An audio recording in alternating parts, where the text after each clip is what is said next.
कोणत्याही क्षेत्रातील पराजय म्हणजे बाहेरून दिसणारं अपयशाचा क्षण असतो, पण तो आतून एक मूल्यपरीक्षणाची, आत्मपरीक्षणाची आणि वैचारिक निर्मितीची खोल प्रक्रिया असते.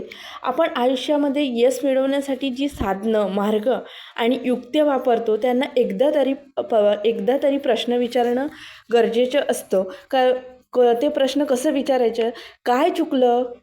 का चुकलं? पुढच्या वेळेस काय वेगळं करायला हवं? या प्रश्नाची उत्तर शोधणं म्हणजे पराजयाला म्हणजेच अपयशाला शहाणपणात बदलणं. आणि एकदा हे उत्तर सापडलं की आपलं पुढचं पाऊल आहे ते अधिक भक्कम, अधिक स्पष्ट आणि अधिक ठोस होत जाते. कारण आपण बघा समाजामध्ये बघतो, कोणतेही मोठे व्यक्तिमत्व बघा, समाजसुधारक बघा किंवा आपल्या सभोवताली छोटे मोठे यश मिळवलेले व्यक्ती बघा, तर दिसेल की त्यांचं खरं घडणं एका मोठ्या अपयशानंतर म्हणजे मोठ्या पराजयानंतरच सुरू झालेलं असतं. कारण पराजय हे आपल्याला स्वतःला ओळखण्याची आणि पुन्हा नव्याने घडण्याची एक संधी देते. आणि हे घडणं एकदाचं नसतं, तर ते सतत चालत राहतं.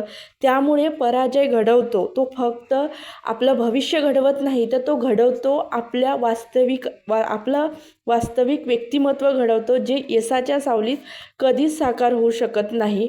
कारण जर आपल्याला यशच मिळत राहिलं तर आपल्यामध्ये गर्व, घमंड येऊ शकतो किंवा आपण असं हवेत उडल्यासारखं होऊ शकतो. समाजामध्ये असे काही व्यक्ती आहेत की जे असं हवेत उडल्यासारखं ह्या होतात आणि मग त्यांना जर एखादं अपयश आलं तर ते पचवू शकत नाही ना, मग मोठा मार्ग निवडतात, आत्महत्या. म्हणजे त्याच्यावर उपाय नसतो. तर तेवढे म्हणजे शिकलेले, पुढारलेले असूनसुद्धा असा मार्ग निवडणे किती चुकीचा असतो. तर जर पुन्हा पण अपयश आले तर हे अपयश आपल्याला मनातून म्हणजे आतून आपल्याला स्ट्रॉंग बनवत असतो. त्यामुळे अपयश हे आपल्याला एक वास्तविक व्यक्तिमत्व घडवण्याची संधी आहे. त्यामुळे नेहमी स्वतःला सांगायचं, मी ठरवलेल्या नियोजनानुसार मी माझा अभ्यास करीत आहे. जोपर्यंत पोस्ट मिळत नाही तोपर्यंत मी माझा अभ्यास करीत राहणार. कितीही अडचणी आल्या, कोणी काहीही बोलले तरी मी माझा अभ्यास थांबवणार नाही. मी माझे ध्येय, मी माझे स्वप्न पूर्ण करण्यासाठी मी माझे 100% देऊन प्रयत्न करत आहे आणि हे प्रयत्न करीत राहणार आहे. तर आजच्या व्हिडिओमध्ये मी STI पद म्हणजे कर निरीक्षक हे पद कसे मिळवता येईल यासाठी संपूर्ण माहिती दिलेली आहे. तर ते मुख्यचा अभ्यासक्रम दिलेली आहे, एक्झाम प्रोसेस, कसे प्रश्न असतात आणि कोणत्या विषयाला किती प्रश्न असतात, हे संपूर्ण माहिती सांगितलेली आहे. महत्त्वपूर्ण व्हिडिओ आहे, संपूर्ण शेवटपर्यंत बघा.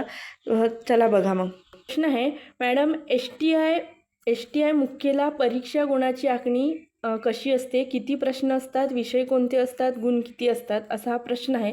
तर या प्रश्नाचे उत्तर या व्हिडिओमध्ये व्यवस्थित देत आहे.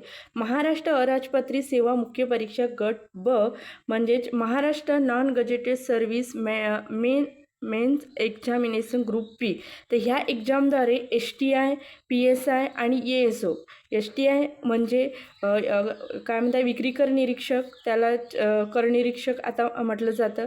PSI म्हणजेच पोलीस अधिकारी आणि ASO म्हणजे मंत्रालय सहाय्यक म्हणून ते पोस्ट आहे. ग्रुप बीची पोस्ट आहे. तर ती कशा पद्धतीनं भरले जात असते? पूर्वपरीक्षा होते. पूर्वपरीक्षेचा अभ्यासक्रम यामध्ये दिला असाच आहे, थोडं वेगळं आहे. त्यामध्ये पूर्ण GSC आणि गणित बुद्धिमत्ता असते.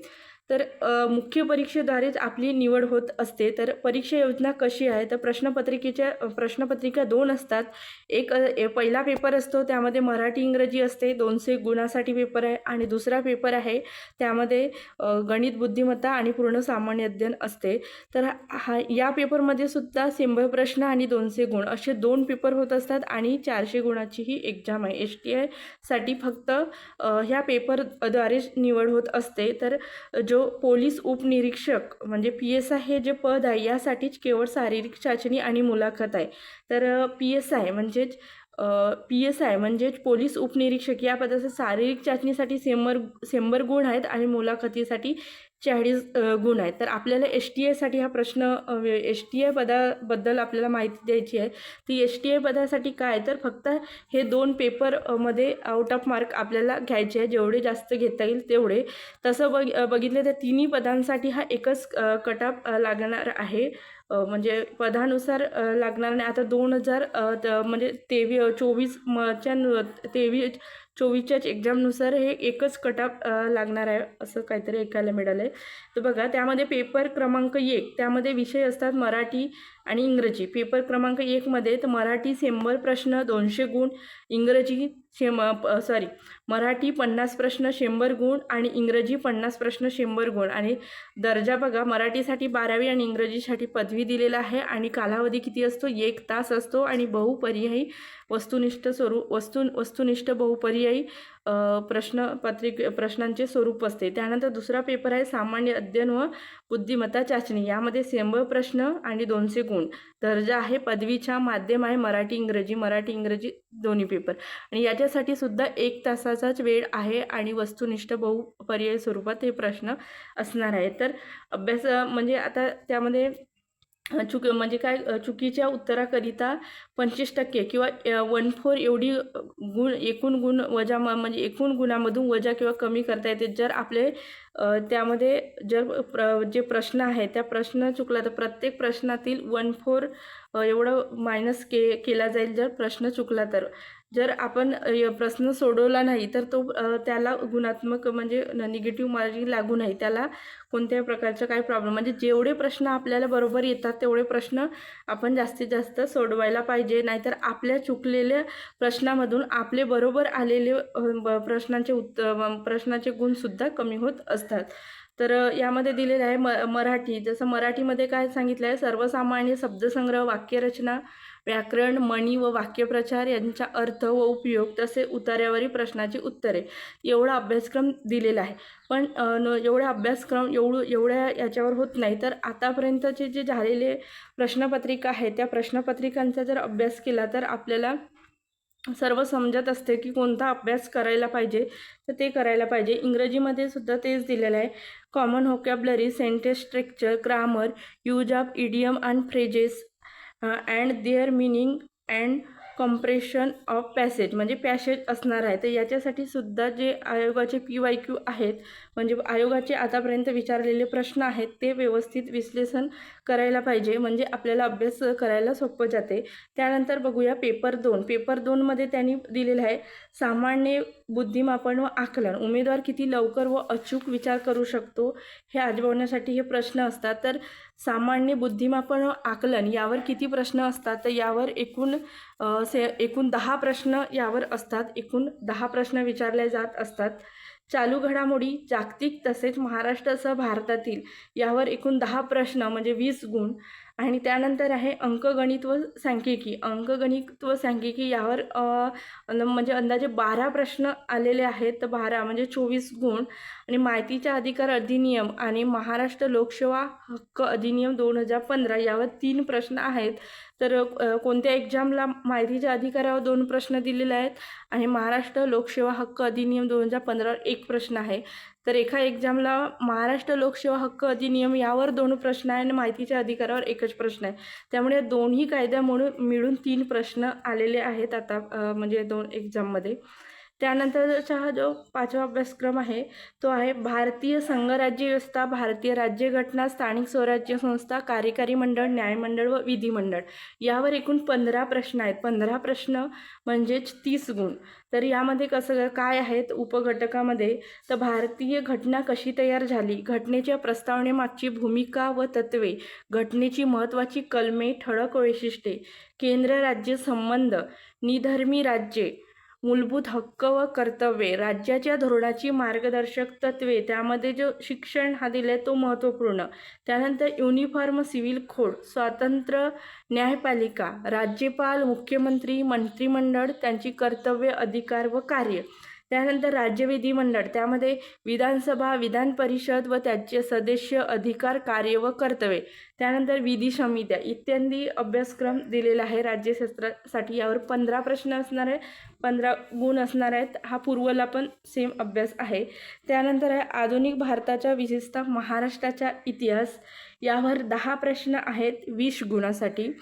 तर यामध्ये अभ्यास काय दिलेला आहे सामाजिक व आर्थिक जागृती 1885 ते 1947, महत्त्वाच्या व्यक्तीची कार्य, समाजसुधारकांचे कार्य, स्वातंत्र्यपूर्व भारतातील सामाजिक जागृतीतील वर्तमानपत्रे, शिक्षणाचा परिणाम, त्यानंतर स्वातंत्र्यपूर्व काळातील इतर समकालीन चळवळी आणि राष्ट्रीय चळवळी. पण आत्ता 2023-24चे जर प्रश्नपत्रिका बघितलं तर इथे 10 प्रश्न, तर त्यामध्ये 6 ते 7 प्रश्न हे समाजसुधारकावर आलेले आहे. समाजसुधारकावर तर शिक्षणासंदर्भातला आहे, त्यावर सुद्धा समाजसुधारकाच्या महात्मा गांधीजी वर्धा योजना शिक्षणासंबंधित तो प्रश्न होता. त्यामध्ये महात्मा ज्योतिबा फुले आहे, राजश्री शाहू महाराज यावर आणि कामगार चळवळीशी संबंधित समाजसुधारक त्याच्यावर आणि वर्तमानपत्र यावर 2 प्रश्न आहेत. असे एकूण 10 प्रश्न ते संपूर्ण महाराष्ट्राच्याच इतिहासावर आलेले प्रश्न आहेत. 10 प्रश्नापैकी 8 प्रश्न तरी महाराष्ट्राच्या इतिहासावर विचारले जात असतात. त्यानंतर बघूया भारताच्या व महाराष्ट्राच्या भूगोल या आणि पर्यावरण हे दोन्ही मिळून 10 प्रश्न आहेत.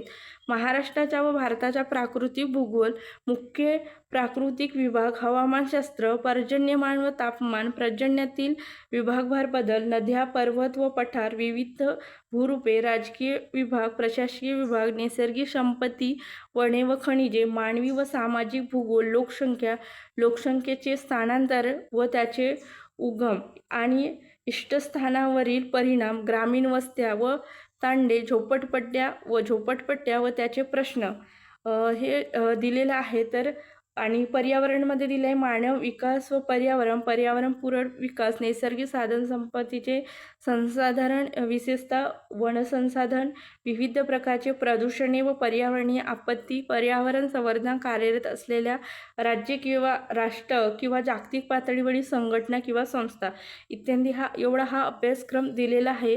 पण आपण जर 2023-24चं पेपर बघितलं तर त्या पेपरमध्ये जास्त टफ प्रश्न नाही विचारले आहे.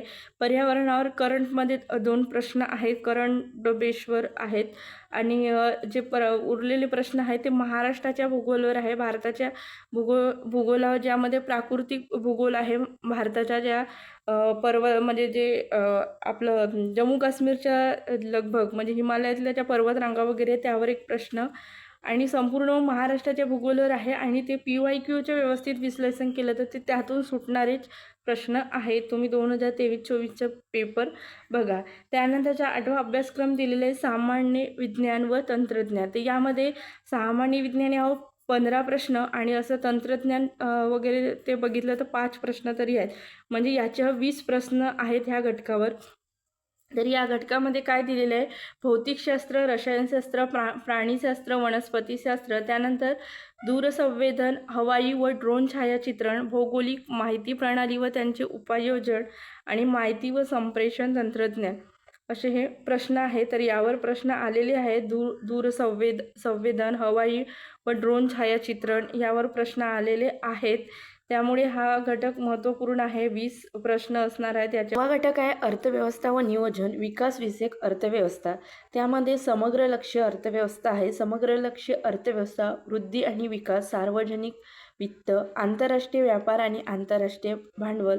त्यानंतर भारतीय अर्थव्यवस्था, त्यामधीलच घटक भारतीय अर्थव्यवस्था, भारतीय अर्थव्यवस्थेची आव्हाने व आर्थिक सुधारणा, भारतातील शेती व ग्रामीण विकास, सहकार, मौद्रिक व वित्तीय क्षेत्र, सार्वजनिक वित्त आणि वित्तीय संस्था, उद्योग व सेवा क्षेत्र, पायाभूत सुविधा विकास, आंतरराष्ट्रीय व्यापार आणि भांडवल, महाराष्ट्राची अर्थव्यवस्था. हा अर्थव्यवस्थेचा अभ्यासक्रम दिलेला आहे. याच्यामध्ये 10 प्रश्न असणार आहेत आणि 10 प्रश्न म्हणजे 20 गुणासाठी आहे असा हा STI मुख्यसाठीचा संपूर्ण अभ्यासक्रम आहे. तर संपूर्ण अभ्यासक्रम सांगितली तर हे एक्झाम आपल्याला क्रॅक करायची आहे. तर त्यासाठी काय करायचं तर आयोगाचे आतापर्यंत झालेले सर्व PYQ जास्तीत जास्त 2017पासून तरी पाहिजे 2024पर्यंतचे सगळे पेपरच्या प्रश्नाचा अभ्यास करायचा. त्यानंतर ते प्रश्न वाचून झाले, अभ्यासक्रम सोबत ठेवायचा. अभ्यासक्रम आणि PYQ ह्या दोन्हीच्या सांगड घालून त्यांच्या मार्गदर्शनानुसारच संदर्भ ग्रंथ वाचायला घ्यायचं, सराव करायच्या प्रश्नांच्या. तर ते सराव केलं टायमिंग लावून वगैरे, कारण प्रश्न खूप मोठे असतात, म्हणजे वाचायला तेवढं म्हणजे वेळ पुरणार नाही अशा पद्धतीने प्रश्न असतात. त्यामुळे टाईम मॅनेजमेंट खूप करावं लागते. एकच तास असते आणि गणित बुद्धिमत्तेचे 20 प्रश्न त्यामध्ये असतात. आणि इतर जी एसचे प्रश्न आहेत हे आपण जे आता हे जे विषय वाचले त्यावरील असतात प्रश्न. त्यामुळे ही असे म्हणजे कस आहे, तर त्यामुळे प्रॅक्टिस ही खूप महत्त्वपूर्ण आहे. हे महत्त्वपूर्ण व्हिडिओ हा तयार केलेली आहे. तर अशा पद्धतीने जर नियोजन करून सनी जर अभ्यास केला तर तुम्हाला तुमचे स्वप्न पूर्ण करता येतील. हा व्हिडिओ इथंच थांबवते. धन्यवाद.